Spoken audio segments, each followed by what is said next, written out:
see her rolling up, Uber black Cadillac, high heel boots and a sexy body full of tats. Baby's bad, oh baby's hella bad. After her there ain't no coming back. Wanna take a run at that? I think she's feeling me. Turn it up a few degrees. My imagination of her body gets the best of me. Oh gosh, she's such a tease. Bitten lips, bruised knees. I'm addicted to her, need her touching me. Cause she got a bad little waist. And we tearing down this place. Off the liquor that we chase. Casamigos to the face. Baby, I don't need no space. Coming closer for a taste. And I'll show you how I make everything just fade away. Cause she's like sex, drugs, cocaine. Body so insane. Jealous of the clothing that she wears up on a tight frame. All game, no shame. Baby, came here to play. I feel like an addict cause she's sex, drugs, cocaine. No sé cómo has llegado hasta aquí y tampoco sé por qué nos estás escuchando.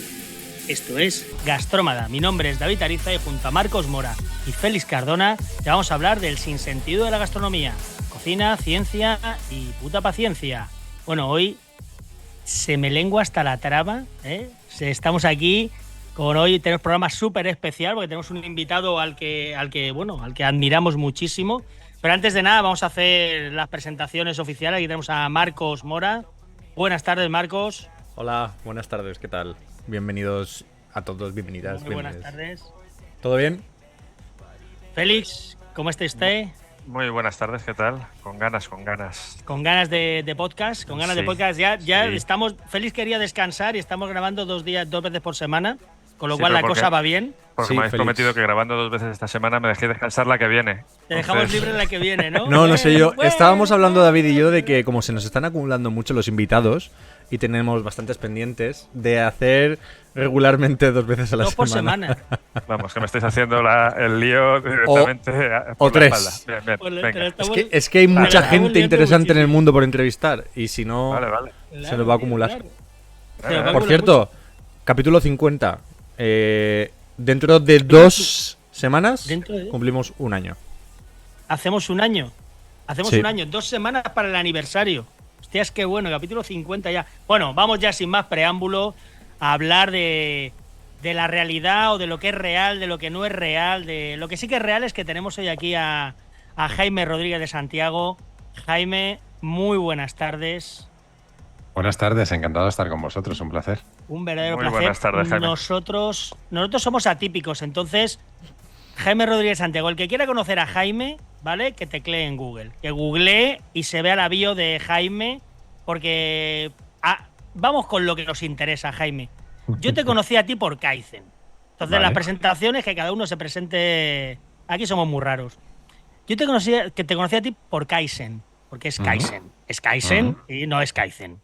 ¿Vale? Entonces, ¿qué es Kaizen? Es la primera pregunta así para empezar a conocerte.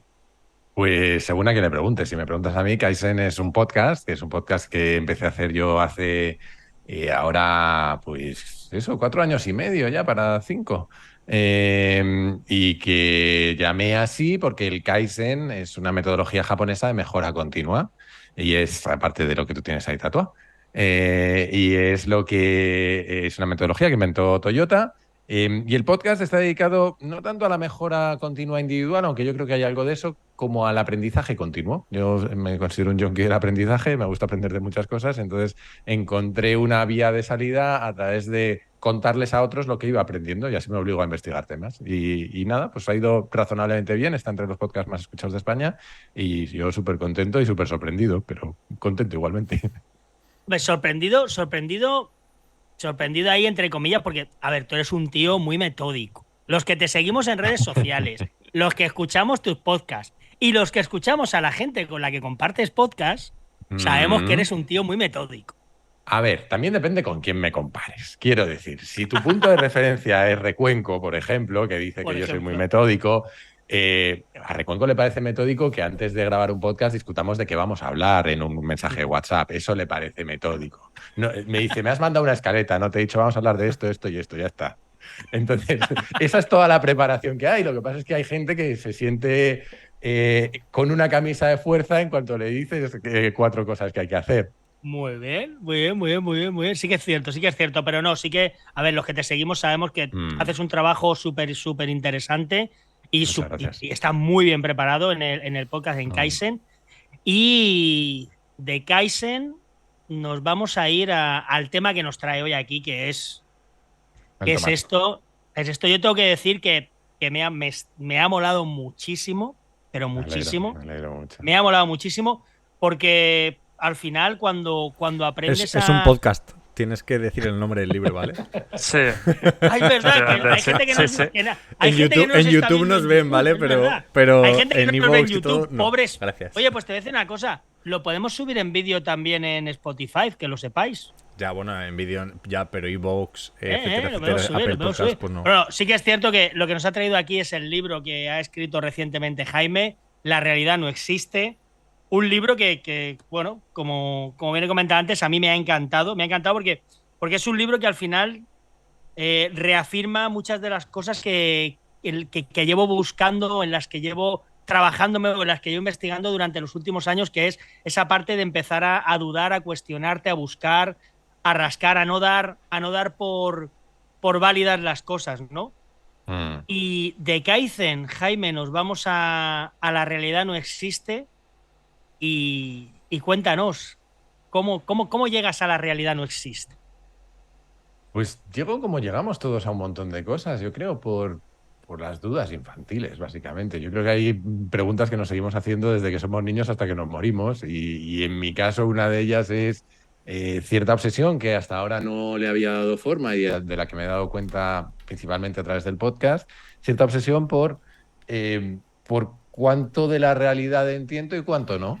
Y a medida que te empiezas a preguntar eso, te empiezas a dar cuenta de que que hay un montón de mecanismos psicológicos que nos separan de la realidad como es, que hay un montón de mecanismos físicos que nos separan de la realidad como es, y ya por no hablar de los mecanismos sociales, porque si empezamos a hablar de temas controvertidos o temas en los que no tenemos ni siquiera un punto común de vista en la sociedad, pues te das cuenta que la verdad o la realidad que a veces presentamos como absoluta e incuestionable, pues que es bastante subjetiva. Entonces, creo, para mí eso es un punto de partida para luego en la segunda mitad del libro, porque además escribir solo esa primera mitad habría sido un poco decepcionante para el personal, decirte básicamente, oye, todo eso que crees, pues no te lo creas porque no puedes estar seguro de ello. Pues hombre, en la segunda mitad vamos a intentar dar algunas respuestas a eso y presentar una visión de otras formas de pensar, que en el fondo son pensamiento crítico o pensamiento racional, que creo que es otra obsesión desde que era niño, que es intentar entender las cosas, ¿vale? Una cosa es no sé cuánto no entiendo y luego voy a intentar entenderlo, ¿no? Entonces creo que el libro nace de ahí, básicamente. Pero de las inquietudes. A mí lo que me pasa, Jaime, con tu libro, lo que me ha pasado con tu libro y me pasó también con otro libro que lo recomendó David Alayón, que sé que lo conoces también, de Heavy Mental, que es de un podcast que me recomendó David también. O sea, David es como aquí el suscriptor de... Sí, el que va diciendo por aquí, por allí. Y la verdad es que soy muy fan de Heavy Mental, me encanta. Y a mí, con tu libro me ha pasado lo mismo que me pasó con un libro que se llama Amplitud, de Epstein, que también te da un poquito un meneo mental y sinceramente me genera mucha ansiedad porque no me da tiempo a llegar a todos los caminos que abrís. No, es verdad, porque es que tu libro empiezas así diciendo, bueno, yo aquí puedes coger este libro, leértelo por capítulos, leértelo por trozos, pegar un salto, ir por un lado, por otro, pero abres tal cantidad de caminos posibles, porque claro, la segunda parte son 6 maneras de pensar diferentes para que la realidad sea lo más cierta posible, si se puede decir de esa manera, o por lo menos que la percibas de la forma más cierta posible. Y me genera una ansiedad. Porque yo escucho mucho. Yo creo que hay que hacer las paces con eso. O sea, mira, yo le dediqué en esta temporada del podcast, le dediqué unos capítulos a Montaigne, un tío Correcto. de 1500, ¿no? Y se hacía las mismas preguntas. O sea, digo, joder, pues vaya mierda de libro que he escrito, si esto ya lo decía lo mismo hace 500 años. Es que yo creo que son preguntas que al final es lo que has comentado. Creo que al igual que nos acompañan desde niño hasta adulto, yo creo que hay muchas de esas preguntas que llevan acompañando a la humanidad desde que empezamos a tener un poco conciencia de ellas y nos han ido acompañando y nos han ido guiando. O sea, creo que es interesante esa parte. Y es que hay un punto importante en lo que acabas de decir, lo de que nos han ido guiando, porque yo creo que la curiosidad juega un papel fundamental en el ser humano. Nos impulsa a hacer cosas. Sin curiosidad no haríamos cosas, ¿no? Y un poco ese era el punto de vista de Montaigne, ¿no? Montaigne decía, aceptaba que no podía acercarse, que no iba a entender nunca la realidad al completo, pero lo veía como una invitación a investigar, como una invitación a perseguir su curiosidad, que es un poco la filosofía que intento tener yo, ¿no? Porque sí es cierto que puede ser. Es que la alternativa es volverte nihilista y decir que nada importa una mierda y no salgo de casa, ¿no? Entonces creo que prefiero la de utilizar eso como motor de Como búsqueda. motor. Que Montaigne, por cierto, lo que tú contas en el podcast y demás, y que escuchaba, claro, él lo que decía, si quiero dedicar tiempo a ser curioso y demás, tengo que ir desprendiéndome de las obligaciones mundanas Sí. del trabajo del día a día. Oye, ¿cuánto? Porque claro, tú ahora has dejado tu último trabajo. Sí. ¿Cuánto de Montaigne hay en esa decisión? Mira, si yo fuera como Montaigne me echan de casa, porque Montaigne era un puñetero vago que no hacía nada con los niños ni con nada. El tío tenía su castillo, ojalá tuviera yo un castillo. No, a ver, sí es cierto, yo me he tomado este año, iba a decir sabático, pero al final estoy haciendo un montón de cosas. Lo que me lo he tomado es un poco de retiro de la vida corporativa. Yo llevaba 10 años trabajando en empresas tecnológicas, en puestos de responsabilidad y a un ritmo muy alto de trabajo y de viajes y demás. Y bueno, pues dio la casualidad de que yo empezaba a necesitar un descanso con que íbamos a ser padres, entonces fue como el momento perfecto para tomarse un respiro este año. Entonces mi hija nació hace 5 meses y yo básicamente he enlazado la baja de paternidad con ese respiro, que no sé lo que durará, porque la otra mitad es que creo que nos pasa a todos a veces, que no sé qué quiero hacer con mi vida. Entonces creo que una buena forma de intentar descubrirlo es darte tiempo y ver qué echas de menos. Yo llevo casi 50 años intentando averiguarlo y tampoco Bueno, lo ya, tengo claro, ¿eh? O creo que sea, todos, pero o sea, es una pregunta que dices, ¿qué quiero hacer con mi vida, no? Por eso sí que, por ejemplo, aquí no. Bueno, aquí tenemos diferentes perfiles. Félix es un hombre de empresa. Yo soy un hombre de empresa y ahora sí que sé lo que quiero hacer con mi vida y así que voy a parar y voy a abrirme la cerveza porque es que si no, Jaime, no me da tiempo. Aquí Eso es voy luego verdad. con prisas, dale. ¿vale? Que ahora que me acabo de dar cuenta que no me he traído el abridor, así que ahora me levantaré y lo cogeré. Bueno, Con os el cuento un diente, Félix. poquito. Con el diente, sí. Con el Creo diente. que sí, mi madre que me pagó la ortodoncia cuando era crío me puede pegar una buena tunda. No, déjate. Bueno, seguimos como el otro día. ¿Os acordáis que os contaba que estaba en un club en una suscripción de cervezas que me mandan 8 cervezas al mes de la gente de Beer Sapiens, que son de Murcia? Y seguimos en Extremadura porque cada mes te mandan 8 cervezas diferentes de una comunidad autónoma. Entonces, sigo en Extremadura. En este caso, voy a abrir una cerveza que se llama, a ver, el brillo Blue Velvet, ¿vale? El estilo es una wheat beer, una cerveza de trigo belga. Me ha gustado porque no estaba preparado, Jaime, pero viene aquí con una inscripción que dice que hay oportunidades en la vida para aprender y adquirir experiencia. A veces es necesario investigar y correr algún riesgo. La Otro verdad es bien. que ha venido que ni al pelo. La cerveza esta es de una cervecera, ya os digo, de Villanueva de la Serena, que se llama Sebe Brau. Sebe por José Severino. José Severino es por eso de lo de Sebe, es un referente en la industria cervecera artesana en España ahora mismo, ¿vale? De lo más reconocido y de los que mejores cervezas hacen. Está desde el 2013 haciendo cervezas y como mucho de estos casos, y como ya hemos visto muchas veces, en el 2005 empezó a hacer cervezas en casa y dio el salto después a hacer él su propia cerveza. Y desde 2013 tiene, cerca de Badajoz, tiene su empresa.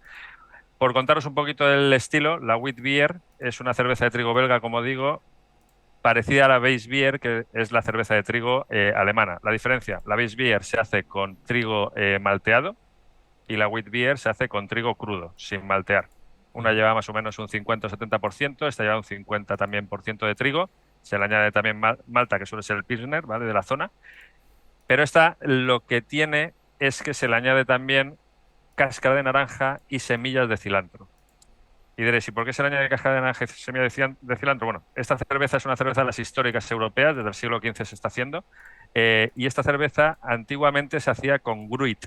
Ahora las hacemos con lúpulo y antes se hacía con gruit. El gruit era un ramillete de especias, de hierbas y demás que lo usaban para aromatizar también la cerveza en aquel momento. Cuando salió el lúpulo y vieron las características bactericidas y demás, que tenía el lúpulo, lo cambiaron el gruit por el lúpulo, pero esa inercia de ponerle especias, de ponerle esos aromas a la cerveza, lo mantuvieron con esta cerveza. La curiosidad, a principios del siglo XX desaparece esta cerveza, se deja de hacer, porque al final las Pilsner y las Lager alemanas se comen la producción. Un señor que se llamaba Pierre Celis, que era lechero, le gustaba mucho la cerveza, y en el año 1965 empieza a recupera esta receta de la cerveza, y en la ciudad de Hoegaarden, que eso sonará también porque hay una empresa, una marca de cerveza de Hoegaarden, ahora muy conocida, empieza a hacer esta cerveza, y en el año 1985, yo que trabajo en una compañía de seguros, mal por Pierre Celis porque se le quema la fábrica y no la tenía asegurada. ¿Vale? Fallo gordo. Fallo gordo, fallo gordo. Del amigo Pierre. Se le quema la fábrica, no tiene dinero para reconstruirla, y entonces vienen los del capital, lógicamente. Viene Stella Artois, que os sonará a todos mucho, y le compra la fábrica. ¿Qué pasa al bueno de Pierre Celis? Que le obligan a hacer las cervezas que a Stella Artois le convenía hacer. Él ya no puede hacer lo que le gustaba, que eran sus propias cervezas con sus propias recetas, y en el año 85 decide vender su parte de la empresa y se jubila con 65 años, que tampoco está nada mal. Así que, bueno, una historia también chula de esta cerveza, que con vuestro permiso ahora me levantaré para abrirmela y Venga. brindaré a vuestra salud. Jaime, Trato hecho. sobre todo por ti como invitado. Muchas No, gracias. Además, se llama como una película de David Lynch, que está muy Blue bien. Velvet, Que es- sí.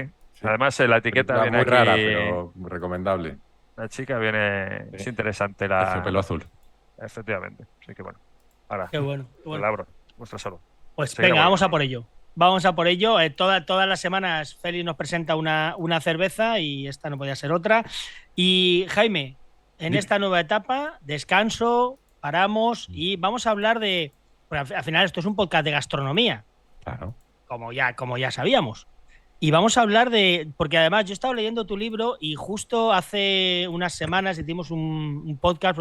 Bueno, trabajo con la Universidad Miguel Hernández de Elche, con tecnología de los alimentos, y hacemos muchas cosas de química culinaria. Y claro, leyendo tu libro y enlazándolo con la química culinaria, claro, empezaban a aparecer cosas, ¿no? Porque claro, la gente, hoy no, mira, nos pasan casos curiosos, ¿no?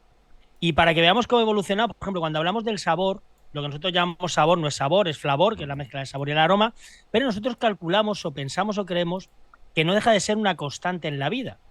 Tú piensas que tienes el mismo sabor hoy que mañana, que ayer, que dentro de 20 años, ¿no? De ahí viene esa famosa frase de las cosas ya no saben como antes, ¿no? Y claro, la realidad es que no. La realidad es que nuestro sabor, al igual que nosotros, evoluciona, cambia, crece y nos va llevando a espacios. Y yo quería saber cómo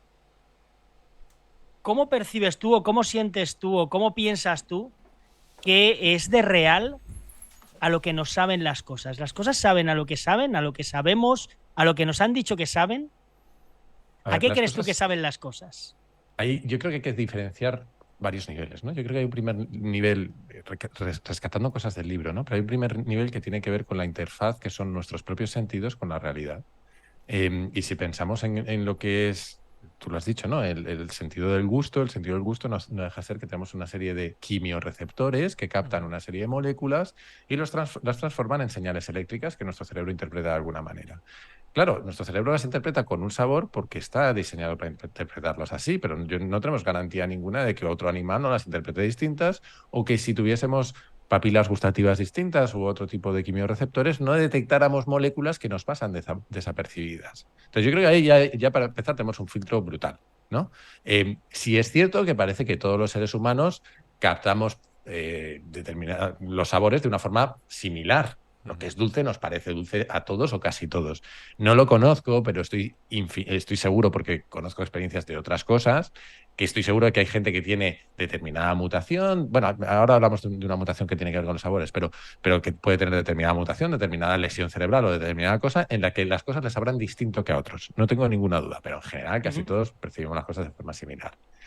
Hay, de hecho, hablando de mutaciones, me acordaba, hay un ejemplo que pongo en el libro, que la gente le sonará, que yo no lo sabía, lo descubrí con el libro, pero resulta que no a todo el mundo la orina le huele a espárrago después de tomar espárragos. Necesitas tener un gen específico para que Yo te también he huela. alucinado, Jaime, porque no lo sabía y me ha parecido, yo pensaba que todo el mundo cuando No lo sabía comíamos eso yo. espárragos trigueros, espárragos tal, y digo, la orina ¿No? huele como huele. Pues resulta que no todo el mundo, yo no lo sabía. Yo ahí flipé. Pero oye, por profundizar un poco en tu pregunta, me parece una pregunta súper interesante. Según hablabas, a mí se me ocurrían al menos dos cosas más, ¿no? La primera, hay una teoría por ahí que yo he leído que no sé si es cierta o no y no la he investigado, pero la dejo ahí.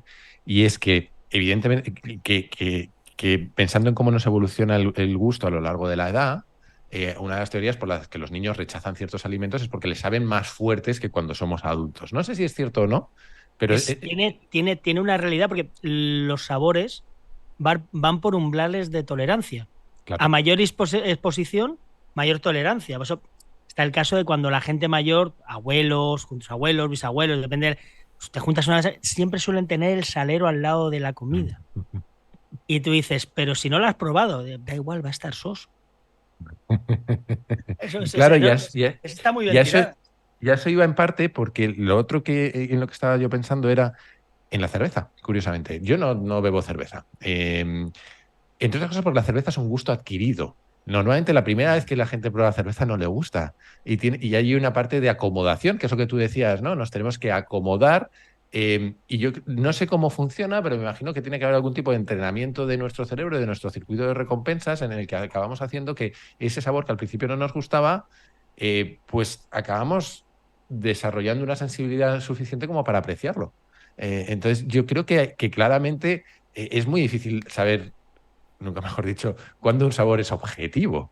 No sé si existe un sabor objetivo. Creo que hay rangos de sabor que nos parecen agradables o no. Sí, a mí Claro, me eso. pasó eso con la cerveza. Yo cuando, bueno, o con 18 empezaría, 19, a mí no me gustaba la cerveza y un amigo que sí que era más cervecero empezó a darme la Coronita y luego después de la Coronita empezó a darme una de trigo y fue subiendo lo que he hecho yo ahora mismo porque mi mujer antes de la pandemia no le gustaba la cerveza y yo a raíz de hacer el curso de sumiller dije no puede ser esto de que no te guste la cerveza. Entonces, efectivamente, es un gusto adquirido y ahora sí que en las catas que puedo hacer se bebe, le gusta, sabe que las IPAs no le gusta porque el amargor, porque eso que dices. Claro, al final genéticamente yo estoy convencido, no he hecho prueba, pero mi mujer será de ese 20% de supercatadores que el amargo además lo tienen tienen una sensibilidad muy especial. Pero sí que es verdad que se adquiere ese gusto por la cerveza. A mí me está pasando ahora con las cervezas ácidas, me cuestan.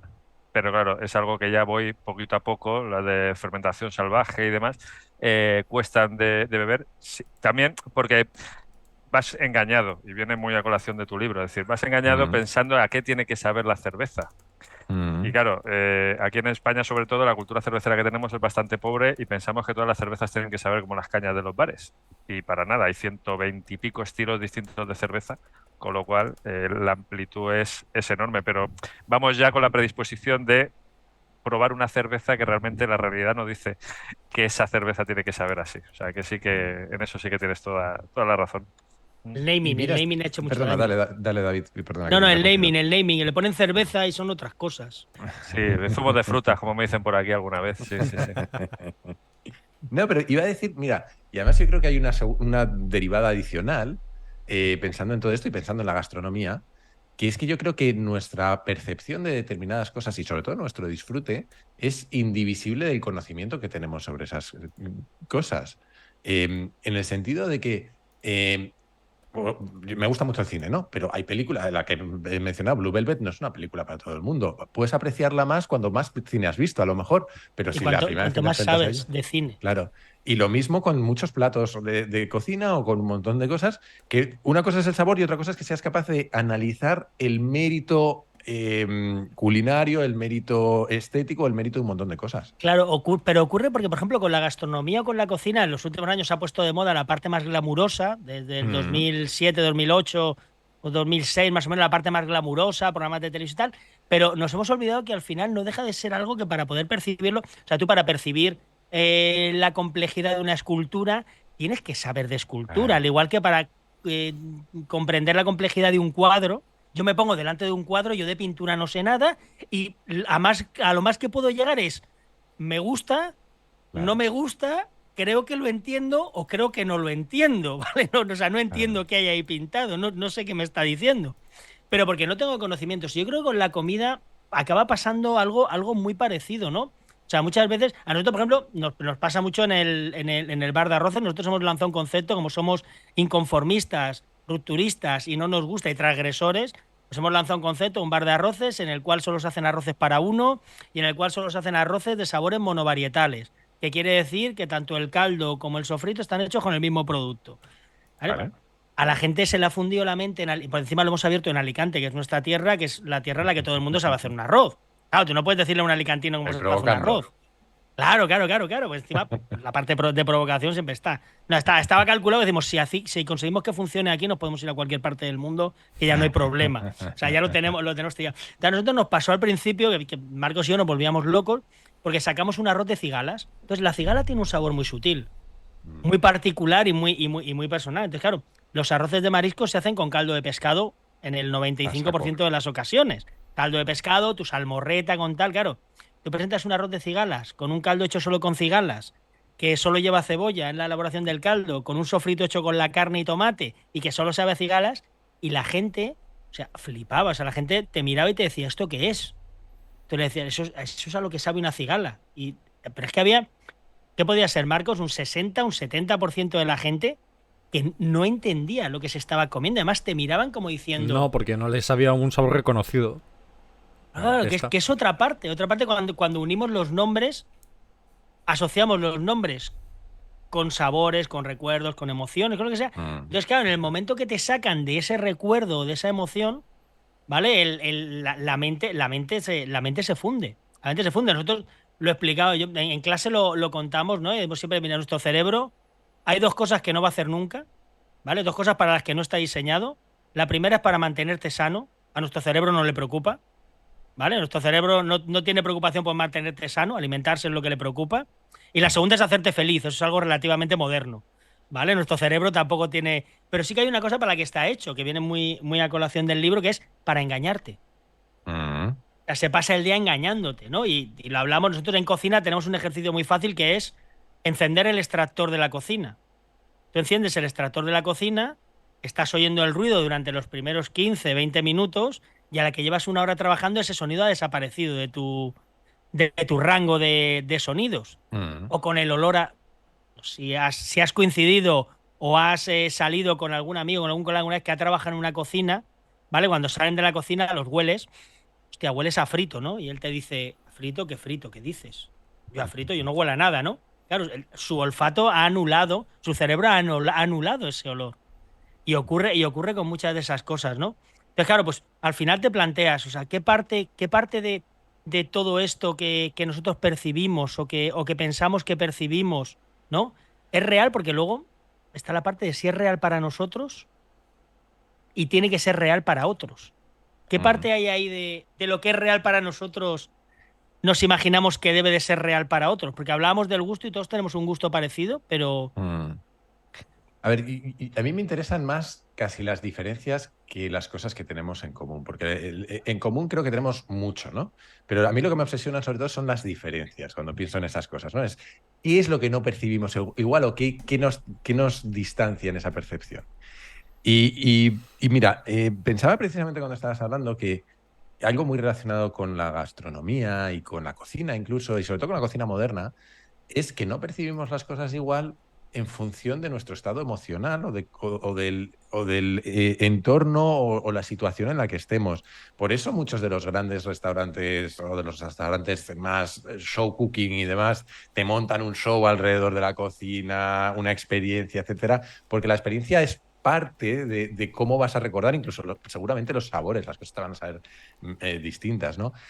Lo otro que creo que influye mucho en las diferencias que podemos tener, y creo que lo has dicho tú, Félix, antes, es las expectativas. Claro, cada uno llega con unas expectativas distintas y eso, incluso aunque nos sepan las cosas igual, nos va a generar una respuesta distinta a cada uno de nosotros. Entonces creo que es muy interesante que tirar de esos hilos, porque al final te das cuenta de que nuestra experiencia compartida es limitada. Y me voy a ir a una cosa completamente distinta que leía el otro día, pero que creo que es equiparable. Hay un libro, bueno, es un cómic en realidad, que se llama Understanding Comics, Entendiendo los cómics, de un tipo que se llama Scott McCloud, que te enseña a leer, bueno, que te enseña cómo es el arte del cómic. cómo se crea un cómic, cómo se lee un cómic, es muy guay. Es de storytelling puro y duro. Y en un momento dado él dice que todo acto de comunicación, y cocinar tiene algo de eso, o la experiencia compartida de comer juntos tiene algo de eso, todo acto de comunicación es el intento que hacemos de pasar lo que tenemos en nuestra cabeza a la cabeza de otro. Y en el camino se pierde un montón de información. En la forma en la que nosotros nos expresamos se pierde información y en la forma en la que está el de enfrente recibiendo se pierde información. Y creo que lo mismo sucede cuando todos comemos un mismo plato. Cada uno experimentamos cosas distintas y lo que se genera en nuestras cabezas es distinto.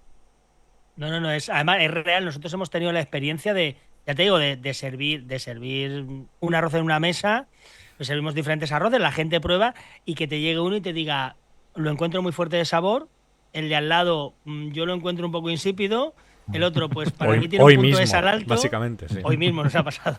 Una mesa dice una cosa y... El otro te dice, pues yo lo encuentro un poco soso y tú te quedas así y claro, a ver, cuando ya tienes tablas y ya sabes que estas cosas, pero le dices, y los 4 tenéis razón.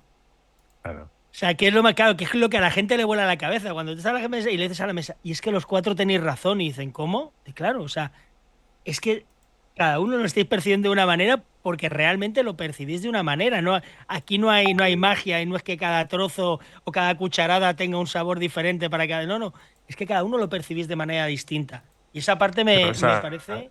Esa parte emocional que decía Jaime y las expectativas, pero sobre todo la parte emocional es así. Yo cuando escribía más parte de crítica y demás, yo nunca escribía ni el día que comía o cenaba ni al día siguiente. Yo mínimo esperaba 2-3 días para escribir sobre la experiencia que había tenido, porque era consciente, y me pasó más de una vez, que cuando salía de comer salía con una, pues eso, con una idea. A lo mejor lo escribía y lo leía los 2 días y decía, no, claro, puedes ir eufórico y que te parezca todo maravilloso o puedes ir de mala leche.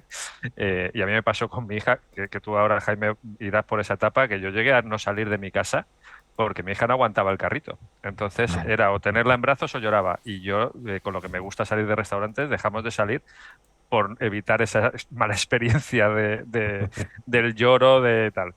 Y sí que es verdad que la parte emocional en gastronomía es enorme. Es enorme. Y tú, Jaime, perdona, Sí.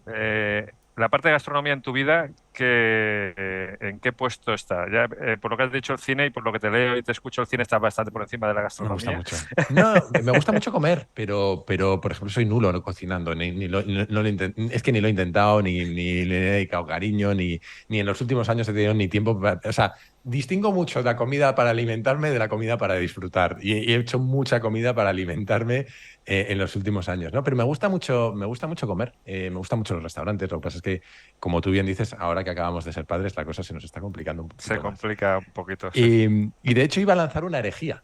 Ahora, porque os iba a decir que, relacionándolo con la idea que estábamos hablando, David, de esta diferencia de percepción entre gente, creo que, ya os digo que quizás es un poco herético decir esto en un podcast de gastronomía, pero que el mérito y el éxito de McDonald's, por ejemplo, es que creo que han calibrado muy bien el sabor para que guste a muchísima gente y además que vayas a donde vayas en el mundo sepa igual. Es que es una de las máximas. Mira, nosotros no es ninguna herejía, al contrario, nosotros, aparte de nuestro concepto que hemos lanzado y que lo vamos a ir moviendo por el mundo, aparte de eso, nuestro trabajo es el asesoramiento gastronómico, la formación y la docencia. Y lo explicamos siempre en el tema de, mira, te puede gustar más o menos, pero McDonald's tiene muy claro lo que vende, al precio que lo vende y lo que la gente espera cuando entra a un McDonald's. Pues tú eso lo tienes que tener muy claro. Entonces, al final, ellos lo tienen clarísimo. Yo siempre digo que, hablabas antes de cocinar, importante, Jaime, muy importante, ¿vale? El 80% de tu salud depende de tu alimentación. Sí. Si no cocinas, el 80% de tu salud está en manos de otra persona. Ahí lo dejo. Ahí lo dejo. Tú ya luego, nosotros damos cursos online, lo que quieras. Si te hace falta, te damos una clase, vamos, online rápido para por lo menos sentar las bases, que son además súper didácticas, porque cocinarías tú en tu casa. Pero, aparte... Saca los arroces en potito y entonces ya igual... Eso también. Entonces me resuelve dos problemas de uno. Empiezas a hablar de cosas. El modo potito. Me acabo comiendo yo los potitos. Te voy a decir una cosa, el nivel de aceptación entre el público infantil está alto, muy alto, del tema del arroz. Pero pero sí que es verdad que bueno, que cuando la gente tiene muy claro al público que se dirige, cómo se dirige y lo que quiere conseguir, nosotros lo marcamos. O sea, Starbucks, a los cafeteros dicen Starbucks es una mierda. Yo me he pasado toda mi vida, hasta que apareció Starbucks, Jaime, buscando un sitio donde me pudiese tomar un café con leche grande. Porque te tenías que pedir dos. O sea, no sé si te acordarás de esa época, pero es que aquí en España tú ibas a un bar y pedías un café para llevar y te miraban y te decían, ¿un café para qué? Pues tómatelo aquí si tardas un minuto. ¿Qué prisa tienes? ¿Qué prisa tienes? ¿Qué haces? ¿Como un café para llevar? ¿No? Y yo me acuerdo de llegar al bar y decir, oye, disculpa, ¿me pones 2 cafés con leche y me das un vaso de agua, un vaso grande de agua vacío? Porque digo, no, porque es que me lo. Ya, pero tómate uno y después te tomas el otro. Es que quiero tomarme los dos. O sea, no puedes hacerme 2 cafés con leche. O sea, era súper interesante. Entonces llega Starbucks y te dice, ¿cómo quieres el café? ¿De qué tamaño quieres? Del que tú quieras. ¿Qué café quieres? El origen que quieras. ¿Qué quieres? ¿Con toppings? Chico, toppings, lo que te apetezca. Pues Claro. el otro día lo hablábamos, es que en el capítulo anterior, Jaime, hablábamos de los chiringuitos de playa y de los arroces en los Ajá. chiringuitos de playa.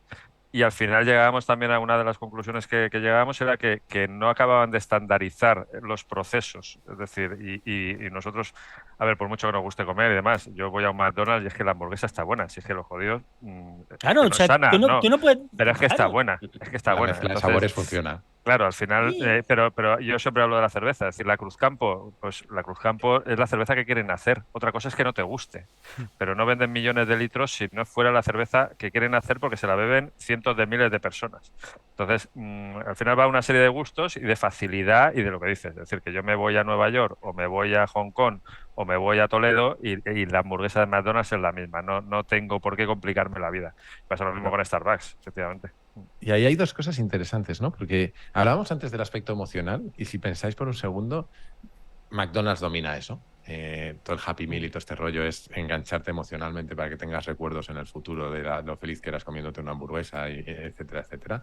Y Starbucks no deja de ser un diseño de una emoción con lo de tu nombrecito, la elección, la La carita decoración, la sonriente. música, todo. Entonces hay un aspecto fundamental. Y luego, por dejar un apunte para quienes les gusten estos temas, hay una peli que se llama El Fundador, de The Founder, que es la historia de Muy, McDonald's, muy, precisamente, que es muy buena, muy buena. La he muy visto entretenida, muy espectacular. recomendable y además que habla de precisamente de esta estandarización de procesos y de cómo empezó toda esta historia que es apasionante. Claro, claro, yo siempre lo digo que hay que entender el qué quiere la gente, más que entender qué quiere la gente, yo creo que hay que darle, mira, nosotros lo hablamos el otro día, nosotros ahora no, lo estamos buscando, nosotros estamos buscando ahora mismo la excusa que necesita la gente para comerse un arroz entre semana. Mm. Porque nos hemos dado cuenta que tú cuando vas a comer necesitas una excusa. ¿Cuál es el secreto? Además, para cualquier cosa. Te pegas una paliza en el gimnasio, Jaime, y venga, una cervecita que me la he ganado. Mm.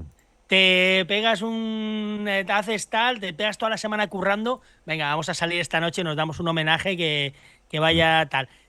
Ostras, a mí me pasa, yo trabajo con varios restaurantes en Madrid y uno de ellos es Van Green, soy el chef ejecutivo de allí, que está en la calle en la calle Velázquez, enfrente del Wellington, y ostras, allí pasa, allí es un restaurante healthy, de comida saludable y tal, y Mm. flipas la gente que se come la ensalada de quinoa, la ensalada de crucíferas y terminan con un gofre con helado de Cubata. vainilla y salsa de caramelo caliente. Entonces, ostras, claro, te fijas, yo me fijé ahí y dije, ostras, es que al final la gente lo que quiere es la excusa para comerse el gofre. Claro. O sea, que al final necesitamos esa excusa para saber y decir, hostias, ¿qué excusa? Entonces, McDonald's, tú al 80% de los padres que les pregunten por qué hablan a McDonald's, dices, hostia, es que los niños están súper entretenidos.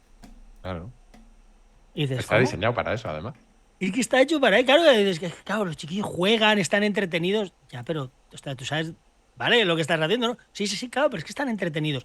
Y eso pasa con un montón de conceptos. Y en gastronomía el tema de la emoción se usa muchísimo y se une muchísimo a lo que es toda la parte del disfrute y Pero de luego eso del gozo de la también comida. enlaza, hemos hablado antes de Recuenco, con la parte de relato, la importancia del relato, que a mí eso siempre me ha fascinado. Es decir, restaurantes que cuentan una historia o platos que cuentan una historia y demás. Yo siempre he hablado de vuestro amigo Quique da Costa. A mí Quique da Costa, yo una de las Muy buena gente. razones, a ver, yo es que, claro, mi vida, o sea, es otra cosa, ¿no? Pero una de las razones de las que a mí me guste tanto la gastronomía, por un lado cocinar gracias a Arguiñano y por otro lado la fascinación por la gastronomía, entre otras cosas, por cómo me explicó a mí Quique da Costa una vez el plato del bosque animado, ¿era? El bosque animado. Es decir, un plato con 60 ingredientes distintos, hablando de un bosque y demás. Entonces me pilló en un momento de mi vida empezando a descubrir lo que era comer y lo que era cocinar, que realmente ese relato a mí me fascinó. Y es algo que te engancha y te supera. Entonces, a partir de ahí dices, bueno, esto es otra cosa. Igual que los Roca haciendo el tema del agua casi helada que cae encima de la fruta y de repente se crea un témpano de hielo y demás. O sea, es algo tan, para el que viene de fuera y quiere conocer, algo tan fascinante que realmente ese relato, esa historia, ese entorno te engancha muchísimo. O sea, Pero mencionábamos antes cómo el conocimiento nos cambia la percepción de lo que estamos saboreando o viendo, ¿no? Y mencionabas, David, en algún momento la pintura. Mi padre era pintor. Y yo creo que hay una cosa que a mí me obsesiona mucho, que tiene que ver con lo que estabas diciendo ahora, Félix, que es... yo cuando hablo con cualquier profesional de algo, me gusta mucho pensar en cómo ven ellos esa profesión. Porque yo cuando iba a un museo con mi padre, yo me daba cuenta de que yo podía, como tú decías antes, David, mirar un cuadro y decir, esto me gusta más, esto me gusta menos, pero un profesional analiza algo en varios niveles, ¿no? Está el me gusta, no me gusta, y está el entender la técnica que hay detrás, el mérito, o incluso una cosa que es la que más me fascina, es entender las decisiones que ha tomado la persona que hay detrás. Porque cuando tú pintas, y supongo que cuando cocinas igual, de repente decides poner un ingrediente ahí o decides pintar no sé qué ahí. ¿Por qué has tomado esa decisión y no otra? Me parece fascinante. Y cuando te lo explican, cuando llega ese relato que tú decías, Félix, te están haciendo partícipe de esas decisiones y te están abriendo los ojos a eso. Entonces, eso cierra el círculo de esa parte más experiencial que decíamos antes o más emocional que nos genera una vinculación con esa experiencia. Dale, Félix, ¿cómo vas? No, yo estoy preocupado por Marcos, que hombre, habla poco, pero hoy está hablando. No está hablando. Está hablando muy no me dejáis hablar. Está hablando muy poquito, Marcos. Oye, sí que es verdad que está ahí. Está ahí, lo tenemos. Yo creo, Jaime, que lo has intimidado a Marcos. Está ahí. A lo mejor he hablado yo demasiado, puede ser también. No, tú no. Está ahí. Es David el que habla mucho. Jaime, como sé que eres un tío que haces experimentos y que te gusta experimentar y demás, ¿vale? Vamos a lanzarte un reto, ¿vale? Ahí va. Venga, claro, te gusta experimentar, o sea, y el reto es que poquito a poco, te adentres en el mundo de la cocina para entender por qué pasan las cosas que pasan. No, a ver, a lo mejor ha sonado a que no cocino nada. Yo sé cocinar para sobrevivir y sé comer. Vale. Pero que lo que no he llegado es al punto de disfrutar cocinando y dedicarle tiempo. ¿Vale? Y sobre todo una cosa que te va a encantar es entender. Claro. Entender en la parte, porque además te gusta, eres muy friki, ¿no? Pero, por ejemplo, hay que entender que cuando cocinamos hay productos vegetales que están diseñados para que no los comamos y tienen unos atributos y otros que no. Y tienen otros distintos.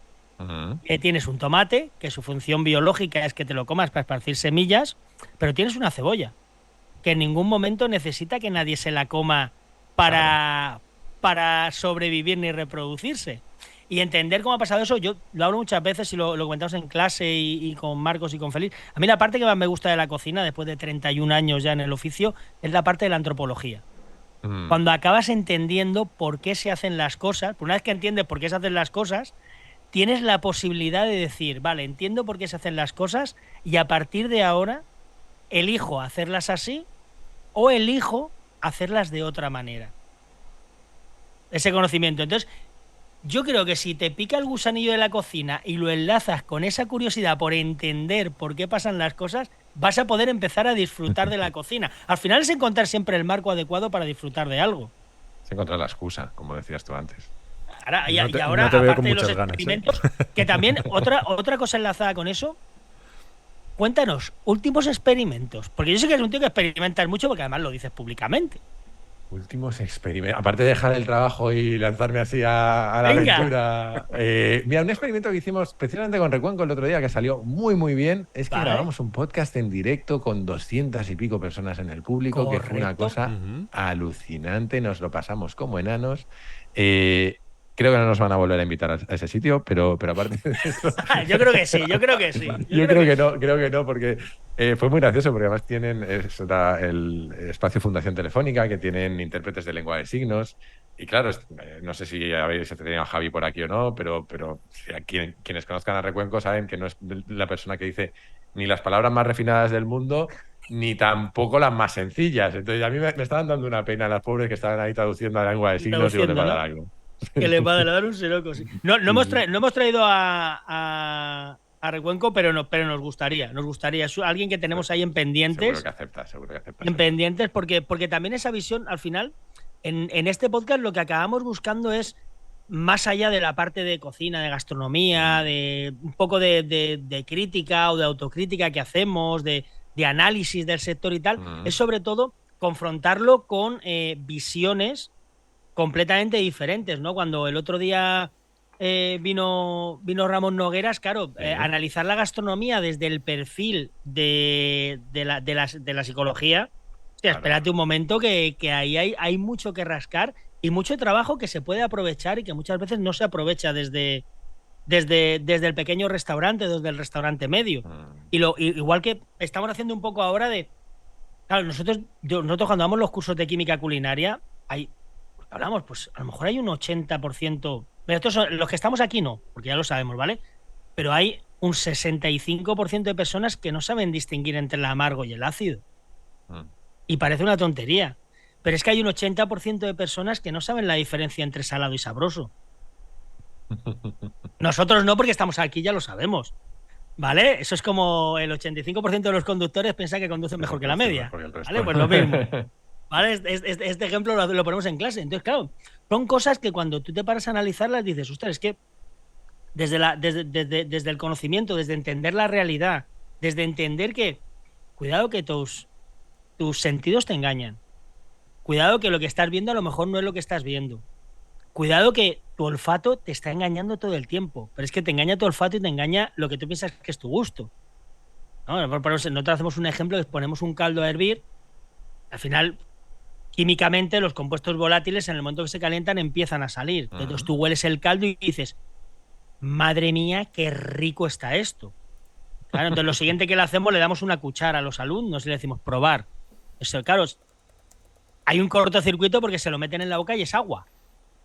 Y no sabe a nada. Entonces hace como que les dice, pero ¿por qué? O sea, a ver, ¿por qué huele tan rico? Es más o menos mi experiencia cocinando, no te creas. Claro, ¿por qué huele tan rico? ¿Por qué huele tan rico y sabe tan poco? No puede ser, ¿no? Porque es que el sabor, o sea, para que entendamos, para que el sabor pase al líquido tiene que pasar un tiempo, tiene una concentración, una reducción, ¿no? Y ocurre mucho. Pero esa parte, claro, al final, con el tema del libro, es decir, cada uno, creo que decías en el libro, Jaime, que cada uno somos nuestro propio punto de referencia, ¿no? Sí. Entonces, si cada uno somos nuestro propio punto de referencia, ¿cómo en un restaurante, por ejemplo, el que tienen ellos es un restaurante, como ha dicho David antes, en la zona de Alicante, muy transgresor, o sea, muy de darle un bofetón a la gente en la cara, muy ir en contra de las tradiciones arroceras de Levante y decir, es que estáis haciendo las cosas de una manera, pero hay otra forma de hacerlas. Es decir, vuestra realidad es una, pero hay otra realidad igual de válida para hacer las cosas.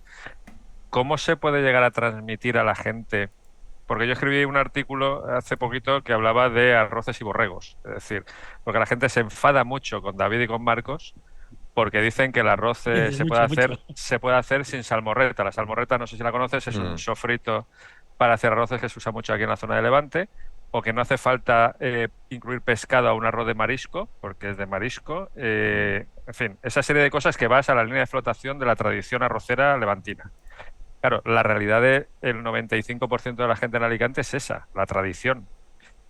Pero hay otra forma de hacer las cosas. Y hablaba de los borregos, de que al final en el rebaño, pero puedes levantar la cabeza para ver cómo hacen las cosas, aunque sigas en el rebaño, porque como yo digo, a mí me gustan los arroces con salmorreta, potentes de sabor y con mucho pescado y las cigalitas por encima, que no son de cigalas, pero están muy buenos. pero hay otra forma, y la gente se ofende, se cabrea mucho porque no, así no se hacen las cosas. ¿Cómo? Es decir, claro, lo que decías tú antes, no hay que buscar, hay que ver las diferencias, pero ¿cómo consigues equilibrar un poquito Claro. a todos? A ver, es que es una pregunta muy difícil porque al final estamos hablando de la identidad de la gente, de cómo construimos nuestra identidad y quien cree tanto en la tradición es parte de su identidad, es creer en esa tradición y defender esa tradición.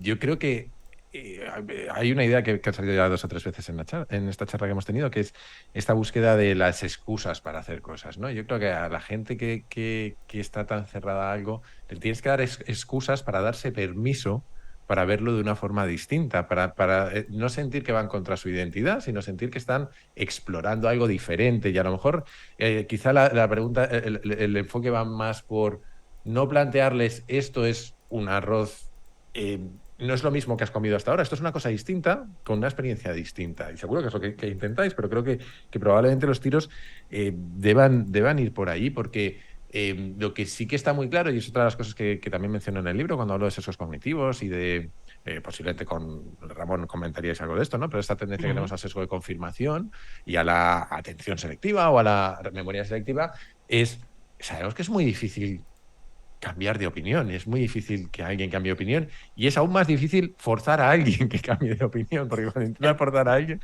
es que se va a reforzar en lo contrario. Es casi imposible, claro. Es casi imposible. Entonces, yo creo que tienes que dar, más bien es un ejercicio de buscar, de darles excusas para permitirse abrirse a una experiencia diferente, posiblemente de alguna manera rompiendo la comparación, porque es una comparación absurda, porque es como comparar ese arroz tradicional con una hamburguesa, pues son cosas distintas, pues vosotros estáis haciendo una cosa distinta. Son arroces, sí, tienen ingredientes comunes, sí, pero la experiencia, lo que estás tratando de trasladar, entiendo que es una cosa muy diferente. Correcto. Nosotros, por ejemplo, les contamos a la gente cuando hablan de tradición y demás, es fácil cuando hablamos del arroz, o sea, el recipiente tiene 2200 años de historia, es la patella que viene de los romanos. Luego tenemos el ingrediente principal, que es el arroz que viene de Asia, pero son los musulmanes los que lo introducen en la península ibérica y nos enseñan a cultivarlo. Pero es que luego la base de nuestros arroces, que es el sofrito, es herencia hebrea. Son los judíos los que nos enseñan a hacer sofritos de ajo y cebolla.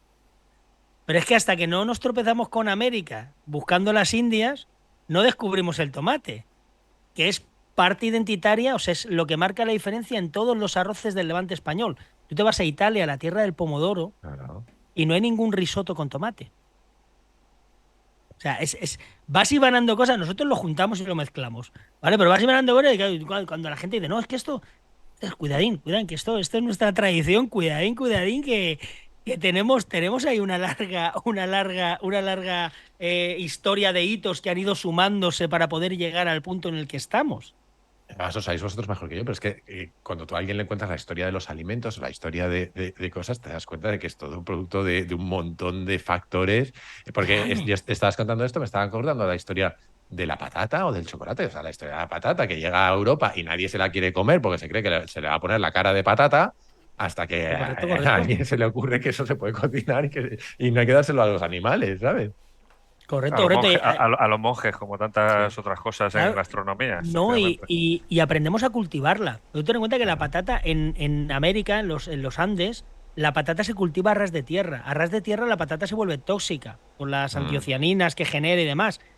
Pero ellos no se la comen en crudo, no la cuecen. Ellos lo que hacen es que la deshidratan como por sublimación, con el frío, el cambio de temperatura, y hacen harinas. Claro, nosotros llegamos aquí, las plantamos, lo vemos verde, probamos, esto está amargo, ni de coña no lo comemos. Y son, como bien ha dicho Félix, los monjes los que empiezan a cubrir la patata de tierra. Sí, pero al final por necesidad, porque hay hambre y se tiene que comer lo que pillan. Y dicen, bueno, pues esto habrá que sacarle algún partido, si no queremos morir de hambre. Igual, mira. Y al final es que las tradiciones no existen, o sea, son cosas que llevamos tiempo haciendo, pero que han ido cambiando un montón de veces por el camino. Los otros contado son generacionales y temporales. Como desde una generación y a un tiempo. El colorante que me has nombrado hoy, David, que me ha parecido alucinante. ¿El qué, perdón? El colorante que has nombrado hoy, David. Sí, el colgante. ¿Qué colorante? Colorante. El alazor. ¿Vale? El alazor. Que me he quedado loco, no lo sabía. Son unos pistilos de una planta que era un cultivo tradicional de Alicante y se usaba como colorante. De hecho, en el mundo árabe se sigue usando como colorante ¿Qué ocurre?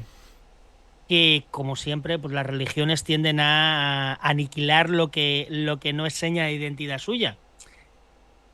Con la expulsión de los árabes de la península ibérica, el azafrán se convierte en el colorante principal o en el colorante cristiano. Y el azafrán tiene un rendimiento que son 100 veces menor que el alazor, ¿vale? Eh, Cuesta el doble de recoger y muchísimo más de producir. Pero era el colorante cristiano. Y el azor desaparece, pero desaparece de la producción. De hecho, en Alicante ahora solo hay un productor que lo produzca. Y de hecho se le empiezan a asociar connotaciones pues despectivas, como que se usa para adulterar el azafrán, se usa tal. Ujú. Lo más cachondo es que en cocina hoy en día lo que más se hacen son infusiones de azafrán, porque el azafrán, la parte del color es hidrosoluble y se disuelve en agua, y la parte del sabor es liposoluble y se disuelve en grasa. Ujú. Entonces la gente quiere el color, pero no quiere el sabor. Pero es que este otro colorante, el azor, tiene el color y no tiene el sabor. Y cuesta 100 veces menos. Claro, pero volvemos a lo de siempre, ¿no? Al relato, a como si tú A a la alguien le cuentas esto historia. y le das un arroz así, pues lo va a apreciar mucho más que si le das el arroz y no le cuentas todo esto. Y lo que claro, esa parte, entonces claro, dicen, no, es que los arroces tienen que ser con azafrán. Pero es que al final estuvo Mm. por aquí también Jaime José Miguel Mulet, Ujú. y Sí. también, claro, al final te lees el libro de Mulet y claro, como salgas a la calle predicando predicando, hablando de lo que dice él, es que te caen collejas por eso, porque al final no puedes pelear contra la identidad. Si lo has dicho, o sea, las claves, es No, así. claro, La pero es identidad que de la gente es algo que como intentes cambiarla, Yo la creo que gente... no puedes pelear de frente, No, pero creo que le puedes dar salidas para que puedan abrirse a cosas. Habrá gente que lo haga más fácil, gente que lo haga más difícil, pero creo que nos pasa a todos. Y cuando digo a la gente, o sea, nos pasa a todos en cualquier ámbito. Todos tenemos nuestras identidades y para salir de ellas necesitamos una excusa que nos Ujú. permita ver las cosas de una manera, desde una perspectiva distinta. Y más de lo mismo con el arroz largo y el arroz redondo. Se fue en la misma época también, por la misma correcto. razón. Y empezamos a usar el arroz sí, sí, redondo. sí, Sí, sí, sí, sí, sí, sí. a nivel religión y judíos y cristianos también, de Claro. Ah, es cómo que ha señalaban habido. los judíos conversos de pasar de... Claro, al final se les señalaba porque usaban aceite de oliva, no usaban manteca de cerdo, que era la que usaban los cristianos. Claro, no podían tomar cerdo, pues empezaron a usar... si les señalaba y el que usaba aceite de oliva, pues ala, Bueno, entonces el judío fuera, sí, sí. matarile. Sí, O sí, sí. los mozárabes que para ver que estaban convirtiéndose tenían que colgaban embutidos de las ventanas. Mm. Colgaban Claro. morcillas, salchichas. Son historias muy curiosas de cómo acabamos trasladando todo ese relato acaba afectando. Yo creo que es interesante cómo todo ese relato acaba afectando a cómo percibimos el mundo. Porque nos condiciona un montón. Realidades Y- diferentes. Cada uno tiene su Claro, realidad. pero mira, estaba pensando ahora mismo, ya en la segunda mitad del libro hay una parte casi al final en la que hablo de liminalidad, ¿no? Que es las cosas que sí. suceden en las fronteras entre disciplinas o entre sitios. Y estaba pensando que es que esos arroces solo pueden existir en España, porque Mm. España ha sido frontera de un montón de cosas, de un montón de culturas, de ahí nacen esas tradiciones que son en realidad la mezcla de, como decías tú, Marcos, de realidades distintas, de gente que percibe las cosas de forma distinta y de esa mezcla sale una nueva tradición o una nueva realidad. Una Entonces, nueva realidad. es que una forma de aproximarte a la realidad es enriquecerla con perspectivas distintas. Por eso a mí me da tanta rabia, Jaime, ahora mismo, el momento en el que estamos, que también creo que lo comentas tú en el libro, de la polarización. Es Ujú. Mm. decir, lo del pensamiento gris es algo de lo que yo no había leído nunca y al final es la definición perfecta para el equilibrio de la polarización que hay ahora, que Mm. todo es blanco, negro, es positivo, negativo y demás. Y al final la riqueza que tenemos aquí en España precisamente viene de eso, es decir, de la mezcla y mezcla y mezcla y mezcla, que sería imposible si hubiéramos dicho que no en un momento dado. O sea que la verdad es que A yo, ver, bueno, di David. no, no, Félix, Félix, dale, dale, No, dale. no, si yo es que ya voy a lo mío, porque es que no quería que se fuera Jaime sin hablar del tema de la suerte. Vale. ¿Vale? Entonces yo siempre he pensado la suerte se busca. Llevo ya tiempo leyendo cosas y realmente al final te vas tragando también, claro, vas cambiando, vas leyendo, vas ahora varios libros de psicología social, que el tuyo no es psicología social, pero bueno, va muy, imbrica mucho con el tema de la psicología social. ¿Y qué importancia tiene la suerte en el éxito? Entendiendo el Mm. éxito como algo general, ¿vale? No el éxito empresarial, ¿vale? Te oí en un podcast ya hace un tiempo sobre el caleidoscopio, ¿no? Sí, del El éxito, éxito sí. es un caleidoscopio, pero la suerte, ¿qué influencia tiene en el éxito de alguien? Pues depende con quién lo compares. Eso es lo primero, porque si nos comparamos con la inmensa mayoría de la población mundial, todos nosotros somos unos privilegiados. Entonces, a partir de ahí, podríamos decir que la suerte es el 100%. Porque ya simplemente tenemos la capacidad de hacer un montón de cosas que un montón de gente no tiene, ¿no? Claro, lo que pasa es que tendemos a compararnos con la gente más cercana a nosotros o que ha llevado una vida más similar, ¿no? Y en ese ámbito, yo no sé cuánto, es muy difícil ponerle una cifra, pero tiene una importancia definitivamente fundamental. Otra cosa que a mí me obsesiona mucho más es qué podemos hacer para aprovecharnos del azar, de la aleatoriedad que hay en el mundo e intentar tener eso que se dice suerte, ¿no? No sé si lo hablasteis con Ramón. Ramón Nogueras tiene una charla estupenda sobre la suerte y una de las cosas que le explica es que la suerte correla mucho con una serie de actitudes en la vida. O sea, la gente que dice tener suerte es gente, casualmente, la mayor parte de ellos, que tiene por lo menos dos características que yo recuerde. Una, son extrovertidos, hacen muchas cosas, o tienen, o tienen actitudes extrovertidas, aunque ellos no lo sean. Y dos, tienden a ser... no es tanto optimistas como que tienden a evaluar positivas, tienden a sacar cosas positivas de todo aquello que les pasa. Y eso acaba generando un círculo que es un círculo de suerte, ¿no? Yo en el libro hablo de otra cosa que está muy relacionada con esto, que es una idea que lleva mucho tiempo rondando por Estados Unidos, que son los 4 tipos de suerte.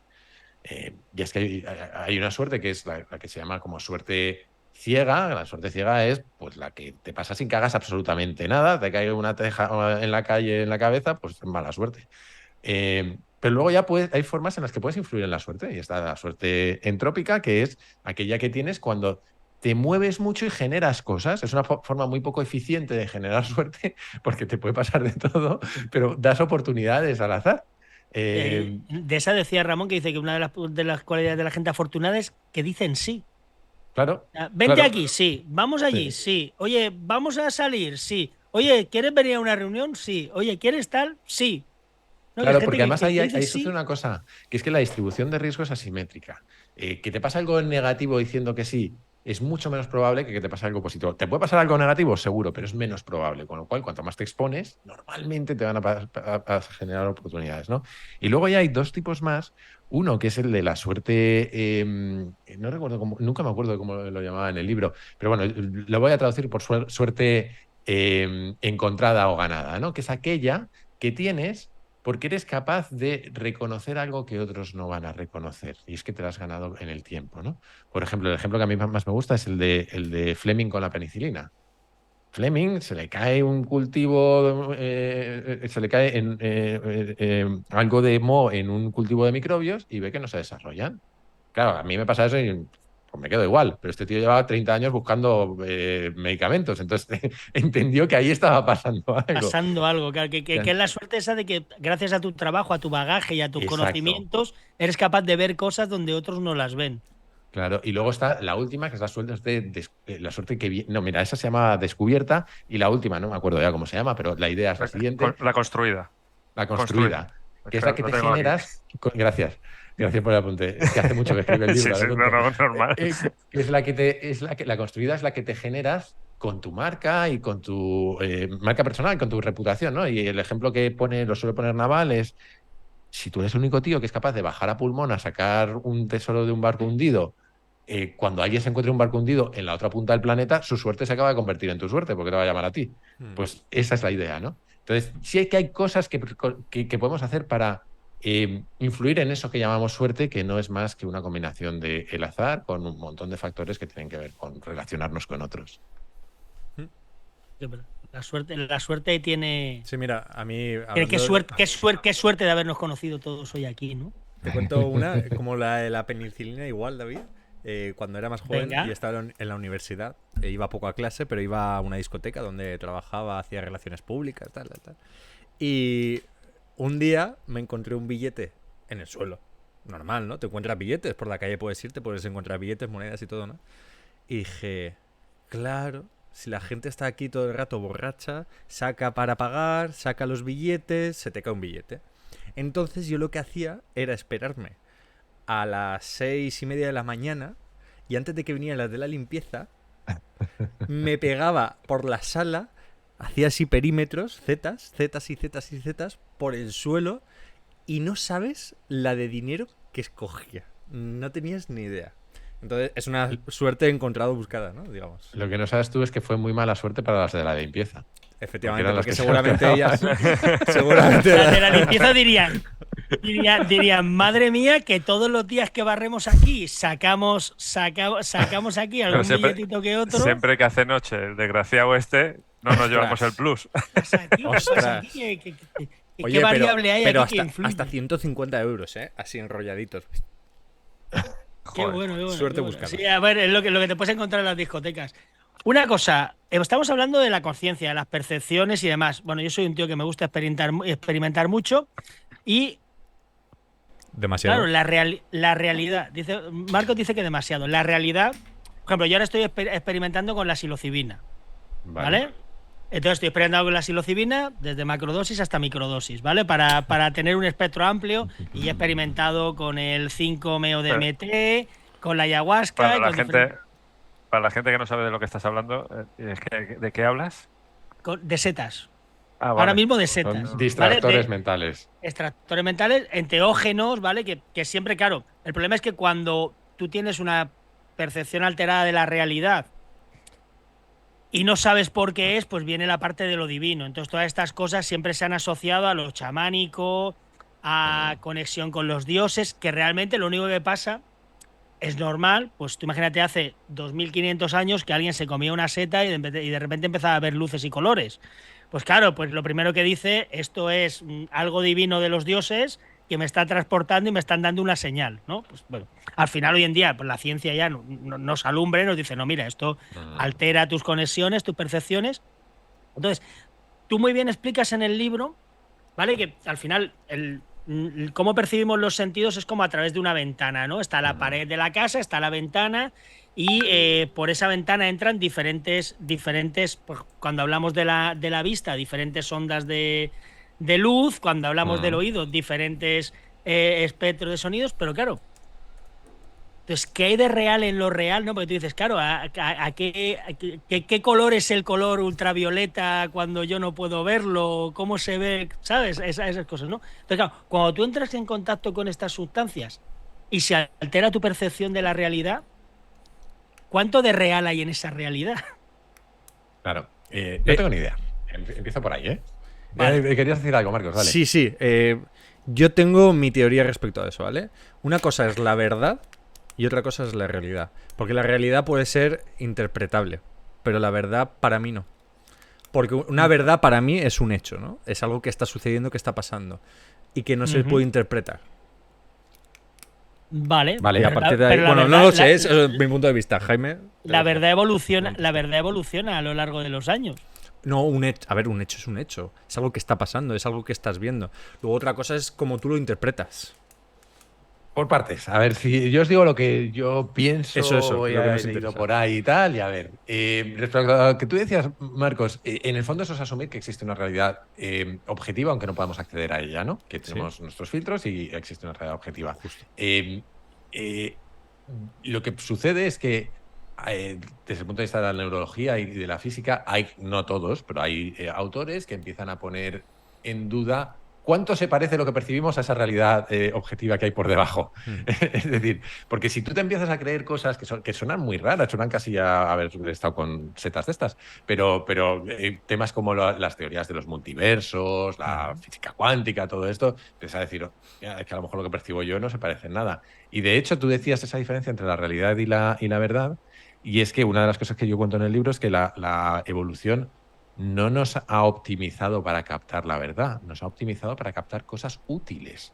Y nos ha optimizado directamente para distorsionar la realidad, ¿no? Nos ha optimizado para que, por ejemplo, aquellos colores que representan alimentos que están ricos, probablemente los tenemos sobresaturados si fuéramos una fotografía, ¿no? Pero volviendo a los estados alterados y a los hongos y todas esas cosas, lo primero que os decía, no lo sé, entre otras cosas porque es un tema que me fascina, pero me ha dado siempre tanto miedo que no he probado una droga en mi vida. Pero me estaba acordando que Aldous Huxley, decía, él tenía la teoría de que el trabajo de nuestro cerebro era filtrar la realidad porque no éramos capaces de asumirla y que las drogas lo que hacían era abrir las puertas. Su teoría era que cuando experimentabas con drogas lo que hacías era captar más de la realidad de la que habitualmente captas. No sé si es cierto o no, sospecho que no, pero no sé si es cierto o no, pero por lo menos es interesante. Y hay mucha gente que tiene esa misma duda. Me estaba acordando de alguien de quien yo hablo mucho, que es Richard Feynman, que fue un físico muy conocido, que en los últimos años de su vida al tipo le dio por experimentar no solo con marihuana, sino también con el LSD, metiéndose en cámaras anecoicas y en cámaras en las que te suspendes de cualquier sentido, porque eran cámaras en las que estás en un tanque de agua, flotando en absoluta oscuridad y sin ningún sonido. Claro, yo no sé lo que experimentó este tío, pero la realidad que él experimentó tuvo que ser alucinante. Pues Hay un capítulo de Los Simpsons que Homer se mete en una de esas y acaba un poquito... Y he dicho yo anecoicas son las del sonido, pero bueno, no me acuerdo cómo se llamaban las. Sí, no, pero en esta de Los Simpsons es un tanque de agua que se mete... Sí. Y la hija Lisa se va por un lado y Homer se va por otro. Yo creo que también saldrá ahí una cosa de cada uno un poquito extraña. Claro, porque esa parte yo sí que he experimentado. Yo no le digo que no. Hay que decir que sí. Hay que decir que sí, lo que hablaba, hay que decir que sí, te pasan que cosas. ahí me da miedo que no sé cómo de asimétrico es el riesgo. A mí me da mucho miedo el que se me vaya el tema. Por ejemplo, con el tema de la psilocibina, bueno, la psilocibina tiene una historia muy chula. Si te gusta leer y no, de hecho tengo una serie del podcast pendiente sobre estados alterados y cosas de esas. Aquí tienes este libro, ¿vale? Guía esencial del renacimiento psicodélico. ¿Vale? Este es un libro muy interesante. Muy interesante porque te expone cómo va cambiando las sociedades, ¿no? Y cuando habla de la psilocibina y luego sale el LSD, salen diferentes cosas, pero porque la psilocibina en los años pasa como con otras sustancias, en los años 50 y 60, ¿vale? Es objeto de estudio y de hecho se comercializa. Y ya está así. Se comercializa, claro, el LSD se comercializa industrialmente, las farmacéuticas lo comercializan tal igual para tratamientos de depresiones, ansiedad, tal igual. Y bueno, hay mucha ahí, pues te cuenta toda la historia, el porqué, el cómo y tal. Y bueno, la psilocibina, pues bueno, es una sustancia más, pero sí que es cierto que el tema, claro, y una de las cosas que me planteé cuando lo probé fue la parte esa de que, vale, lo que estoy yo percibiendo ahora, porque lo estoy percibiendo con mis sentidos, lo estoy percibiendo con mi vista, lo estoy percibiendo ¿vale? ¿Es real o no es real? ¿Hasta dónde está? O sea, ¿qué parte de realidad hay aquí? ¿O qué parte de realidad no hay en lo que realmente veo cuando no estoy bajo los efectos de esta sustancia, por ejemplo? Es una cosa súper curiosa, porque claro, te plantea plantearte lo que tú comentabas, ¿no? O sea, al final, ¿a qué huelen las cosas que no somos capaces de oler? ¿No? ¿A qué saben las cosas que no somos capaces de detectar con nuestros sentidos? Porque son reales y están ahí. Sí, igual que los colores, las ondas y todo. Los colores están ahí, son reales. Sí, nosotros no somos capaces de percibirlas. Pero claro, ¿qué parte de realidad tienen o no? ¿No? Y ya entras entrar en todo el tema de... Yo esto lo separo mucho de la parte religiosa, de la parte chamánica, de la parte de espiritual, que entiendo la parte de por qué cuando a ti te pasa algo de esto, ¿qué vas a hacer? O sea, pues imagínate, pues te pasa algo de esto y dices, Dios me está hablando, evidentemente. ¿Vale? Dios me está hablando. Tiendo a pensar que esas experiencias no se parecen mucho a la realidad porque las asemejo con otra experiencia que tenemos todos, que son los sueños. Los sueños nos pueden generar sensaciones que parecen reales, pero todos sabemos que eso no ha sucedido en ese momento, ¿no? Entonces yo tiendo a pensar que se desarrollan mecanismos neurológicos que nos hacen sentir cosas que no están... O sea, quiero decir, pienso que es más que nos hacen sentir cosas que no están ahí, más que nos hacen ver cosas que están ahí que normalmente no vemos. Vale, es vale. Yo una opino igual que intuición tú. como otra cualquiera, ¿eh? Correcto. Tiene su sentido. Porque es que esto nos da- fisiológicamente esto nos da hablando, claro, fisiológicamente hablando, tú no puedes a lo mejor ver el color infrarrojo o el ultravioleta. Sientes la onda, sientes la energía, Yo sientes no sé el si con infrarrojo en la psilocibina lo piel, ves tampoco, ¿eh? ¿eh? Pero no puedes Yo no verlo. sé si con psilocibina sientes que lo ves, no lo sé. Eso a lo mejor David nos puedes ilustrar. A ver, ahí yo os digo que Por cierto, cuidado con el tiempo, ves, chicos. ves colores, ves cosas, ves movimientos, ves formas, ves imágenes, ¿no? Los famosos fractales. Eso es algo que se ve.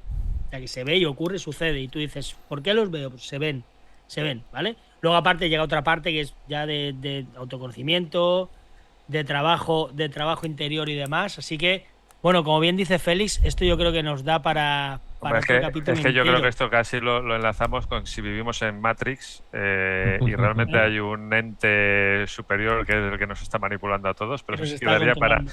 para otro capítulo. Para otro capítulo entero. Yo, Jaime, una sola pregunta que le hice también a Ramón Nogueras en su momento. Recomiéndanos un libro, si puede ser relacionado con algo de la gastronomía, mejor. Si no, ¿qué libro sería para ti de los que hayas leído a lo mejor últimamente? Que digas, mira, un libro, ponerlo en un la segundo lista. que abra Kindle, porque me lo leí hace mucho y no quiero decirlo mal. Hay un libro que habla mucho de los sentidos. Un segundo que abro Kindle, que lo tengo por aquí. Si no, se lo pasarás a David y David ya lo colgaremos. No, Cuando no, subamos el capítulo lo colgamos en los comentarios y demás. Yo ya te digo que ayer empecé el de Gema del Caño, con lo cual ese es el Hay que un toca libro ahora. que a mí se me hizo un poco pesado, pero que mucha gente lo recomienda. Entonces yo lo recomiendo a ver si a los que os gustan estas cosas os llama la atención, que se llama está en inglés, yo lo voy a traducir en inglés, no sé si está traducido, se llama Una historia natural de los sentidos, de Diane Ackerman. Es un libro sobre la historia de los sentidos, que creo que es muy curioso. No va sobre gastronomía, pero muy relacionado con esto, uno que yo sí que recomiendo muchas veces, que es Musical Illusions and Phantom Worlds, que es sobre las ilusiones auditivas, que me parece un mundo alucinante. Se mola un montón. Muchas Además, gracias. el capítulo que hiciste en Kaizen sobre las ilusiones Está basado en ese libro. Es que además es un locurón, porque dices, se aleja, se acerca, aumenta el sonido, decrece, pero ¿por qué? Si es el mismo, o sea, es brutal. Pues, Jaime, un verdadero placer. El placer ha sido mío, he aprendido un montón. Muchísimas gracias. Ha sido una maravilla. Nosotros contigo y de ti. Se aprendió un montón. Marcos. Un placer. Hasta luego, Jaime, y nada, nos vemos. Se me ha quedado una preguntilla, ¿eh? ¿Qué opinabas de la gastronomía tú? ¿Cuál es tu realidad de la gastronomía actual? Pero la dejamos ahí. Dejamos ahí. Tendremos un día a comer y os la cuento. Ahí está. Que, por cierto, más que invitados, si pasas por Alicante a Rice and Bones para probar los arroces y tener un ratito de conversación interesante sobre gastronomía. Contad con ellos, si voy por allí, contad con ellos. Muchísimas Un gracias a los dos. un placer, Un Jaime. saludo, hasta luego. Hasta la semana que viene. Gracias. Adiós. Hasta luego. Casamigos to the face, baby, I don't need no space. Coming closer for a taste, and I'll show you how I make everything just fade away. Cause she's like sex, drugs, cocaine, body so insane. Jealous of the clothing that she wears up on that tight frame. All game, no shame, baby came here to play. I feel like an addict cause she's sex, drugs, cocaine. This is